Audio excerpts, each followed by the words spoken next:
आपल्या सर्वांना माहीतच आहे, उद्या 7 मे रोजी लोकसभेच्या निवडणुकीसंदर्भात 3ऱ्या टप्प्यातील मतदान होणार आहे. या 3ऱ्या टप्प्याच्या मतदानामध्ये 46 लोकसभा 46 रत्नागिरी सिंधुदुर्ग लोकसभा मतदारसंघाचा समावेश आहे.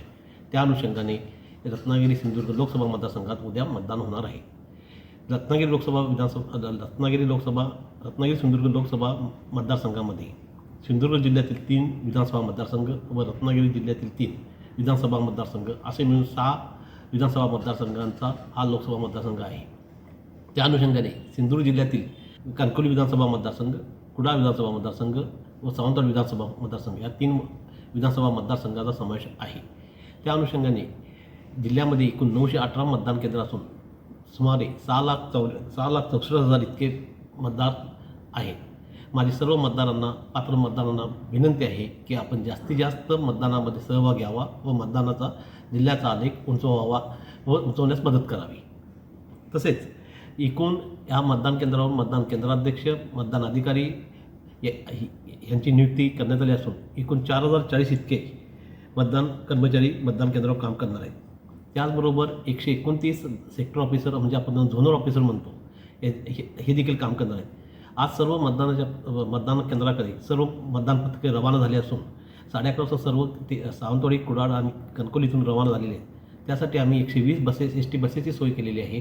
त्याचबरोबर 181 इतक्या जीप, सुमो या गाड्यांची देखील व्यवस्था केलेली आहे सेक्टर ऑफिसरसाठी व इतर कामासाठी. या अनुषंगाने जिल्ह्यामध्ये 918 मतदान केंद्राच्या 50% इतके मतदान केंद्राचं लाईव्ह वेबकास्टिंग करण्यात आलेलं असून ही सर्व ह्या लाईव्ह वेबकास्टिंग पाहण्यासाठी कलेक्टर ऑफिसमध्ये एक वॉर रूम तयार केले आहोत. त्यानुसार आम्ही ती मतदान केंद्र मॉनिटर करत आहोत.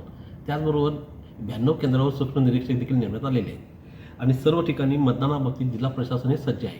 सध्याचा उन्हाचा तडाखा पाहता प्रत्येक मतदान केंद्रावर औषधांचं फर्स्ट एड किट किट देण्यात आलेलं आहे. त्यामध्ये ORS आहे, ग्लुकोज आहे, ताप आला तर पॅरासिटामॉल ते कशा पद्धतीने घ्यायचे त्याच्याबाबत देखील प्रिस्क्रिप्शन त्यामध्ये आम्ही त्या साहित्याबरोबर दिलेलं आहे. त्याचबरोबर पाण्याची देखील व्यवस्था आम्ही सर्व मतदान केंद्रावर पिण्याचं पाणी मतदान केंद्रावर जाताना होऊ नये म्हणून प्रत्येक मतदान पथकामध्ये बिसलेरी बॉक्सची देखील आम्ही व्यवस्था केलेली आहे.